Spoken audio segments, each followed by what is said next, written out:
আসসালামু আলাইকুম। ইকরাসরাত মম রেসিপিতে সবাইকে স্বাগতম। আজকে আমি রান্না করব মেজবানি মাংস, একদম প্যাকেট মশলা দিয়ে, একদম ঝামেলাবিহীন। আপনারাও রান্না করতে পারবেন, শুধু এক প্যাকেট রাঁধুনি মেজবানি মাংসের মশলা হলেই হবে। এই যে দেখেন, এখানে আমি মাংসের মধ্যে দিয়ে দিতেছি আদা রসুন বাটা, তারপর লবণ।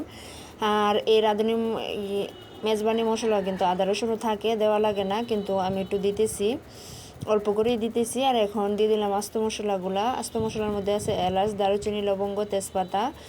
তারপর এখানে এখন দিয়ে দিতেছি পেঁয়াজ কুচি। আর পেঁয়াজ কুচি এখানে আমি একদম হাতে মুঠো করে দিতেছি।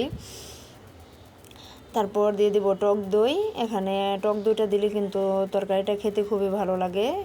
আর টক দই ছাড়াও রান্না করা যায়, ওই রেসিপিটাও একদিন আমি আপনাদের সাথে শেয়ার করব। এই যে দেখেন, এখন দিয়ে দিতেছি রাঁধুনি মেজবানি গরম মশলা বা মাংসের মশলা। এখন এই মাংসের মশলাটা আমি অল্প একটু রাখবো, কারণ এই মাংসের মশলাটা 2 কেজির জন্য আমার এখানে 2 কেজির চেয়ে 200 গ্রামের মতো কম হবে। সেজন্য আমি অল্প একটু মশলা রেখে দেব। আর আমি কিন্তু রান্নাটা শুধু এই মশলা দিয়েই করব, আর হাতের কোনো মশলা দেব না।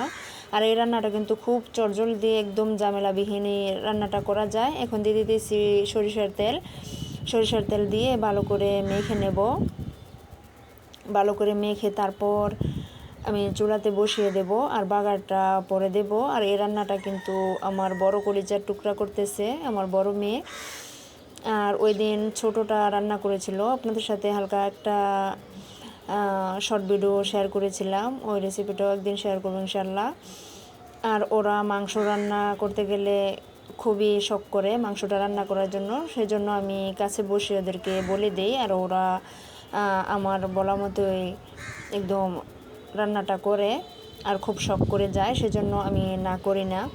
এই যে দেখেন, আমার মেয়ে কিন্তু একদম ভালো করে এখানে মেখে নিল মাংসটা। এখন চুলাতে বসিয়ে দেবে। এই যে চুলাতে বসানো হয়ে গেছে, এখন একটু বলক এসে গেছে। নেড়েচেড়ে এইভাবেই রান্নাটা করা যাবে। আর এই রান্নাটা কিন্তু একদম কাছে বসে করতে হয় না। যে দেখেন, এখন নাড়াচাড়া দিয়ে দিতেছে, নাড়াচাড়া দিয়ে তারপর এটা একদম ভালো করে কষিয়ে নেবে। কষিয়ে তারপর এখানে সিদ্ধ পানি অ্যাড করবে। আর রান্নাটা আমি ওকে কাছে থেকে বলে দিতেছি। আসলে সন্তানেরা যদি আগ্রহ করে রান্নার মধ্যে যায় তাহলে কিন্তু খুবই ভালো লাগে। কার কেমন লাগে তা বলতে পারবো না, কিন্তু আমার কাছে খুব ভালো লাগে। আমার মেয়েটা ক্লাস 9-এ পড়ে, আর ছোট যেটা এটা 5-এ পড়ে, 10 বছর বয়স। এই যে দেখেন, ও নাড়াচাড়া দিয়ে দিতেছে। আর তরকারির কালারটা কিন্তু এখনই খুবই সুন্দর লাগতেছে, লোভনীয় লাগতেছে। আপনাদের কাছে কেমন লাগতেছে বলবেন প্লিজ, কমেন্টের মাধ্যমে আপনারা জানালে আমার কাছে খুবই ভালো লাগে। যে এখন নেড়ে চেড়ে তারপর কষানো কিন্তু মোটামুটি হয়ে গেছে। তারপরও আর একটু কষিয়ে নেবে। আর কষিয়ে রান্নাটা কিন্তু বেশিক্ষণ কষিয়ে রান্না করলে খুবই ভালো লাগে খেতে, আর তরকারির স্বাদটা অন্যরকম হয়। যে এখন আর একটু কষিয়ে তারপর এখানে জলের পানি দিয়ে দেব। এই যে দেখেন, এখানে আমি জলের পানি দিয়ে দিতেছি। আর জলের পানিটা আন্দাজ করে আমি দিতেছি। জলের পানিটা কিন্তু সিদ্ধ পানি, কিন্তু হালকা একটু ঠান্ডা হয়ে গেছে। এখন নেড়ে চেড়ে দিয়ে নিতেছি। নেড়ে চেড়ে তারপর ঝোলটা যখন গাঢ় হয়ে আসবে তখন বাগার দিয়ে নেব। আর মেজবানি মাংসের মশলার মধ্যে ছোট্ট একটা প্যাকেট থাকে, ওইটাও দিয়ে দেব। দিয়ে তারপর উঠিয়ে নেব। যে দেখেন, নেড়ে চেড়ে এখন ঢাকনা দিয়ে ডেকে মাংসটা আর ঝোলটা সিদ্ধ করে নেব। এই যে দেখেন, আমার এটাতে কিন্তু বলক এসে গেছে অনেক আগেই, আর ঝোলটা অনেকটা কমে গেছে। এখন আমি বাগার দিয়ে নেব।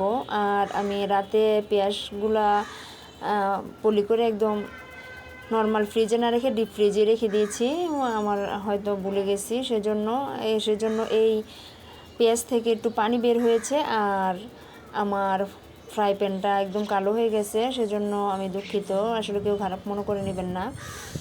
এখন বাগারটাও দিয়ে দিলাম, দিয়ে ছোট প্যাকেটের মশলাটা দিয়ে দিব, দিয়ে হালকা একটু ফুটিয়ে নেব। তারপর আমি উঠিয়ে নেব। আর আমার রেসিপির মধ্যে যদি কোনো ভুল ত্রুটি হয় অথবা আমার কথার মধ্যে কোনো ভুল ত্রুটি হয়, প্লিজ ক্ষমা দৃষ্টিতে দেখবেন। আর আমার রেসিপিগুলো যদি ভালো লাগে তাহলে আমার চ্যানেলটা সাবস্ক্রাইব করবেন আর আমাকে সাপোর্ট করবেন প্লিজ। আসলে ভিডিও ছাড়তে ইচ্ছে করে না, ভিউজও কম হয়, তারপর সাবস্ক্রাইবার বাড়ে না, সেজন্য ভিডিও ছাড়তে ইচ্ছে করে না। কেন যে কেউ সাপোর্ট করে না অথবা ভিউ হয় না আসলে আমি বলতে পারবো না। কেউ যদি জানেন তাহলে প্লিজ বলবেন। অনেক মানুষই কিন্তু খুবই সাধারণ সাদামাটা ভিডিও সেরে একদম ভাইরাল হয়ে যায়, আর এত কষ্ট করে ভিডিও সারি তারপরও আসলে ভিউজ হয় না, ভালো লাগে না। সেজন্য এই যে দেখেন আমি কিন্তু ছোটো প্যাকেটের মশলাটা দিয়ে দিলাম, আর ছোটো প্যাকেটের মশলাটা আমি একটু অল্প রেখে দিয়েছি।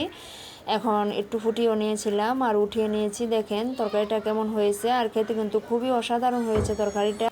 আর প্লিজ আপনারা কমেন্টে জানাবেন তরকারির কালারটা আপনাদের কাছে কেমন লাগলো। সবাই আমাদের জন্য বেশি বেশি করে দোয়া করবেন, আমার মেয়ের জন্য বেশি বেশি করে দোয়া করবেন। ভালো থাকবেন, সুস্থ থাকবেন। আসসালামু আলাইকুম, আল্লাহ হাফেজ সবাইকে।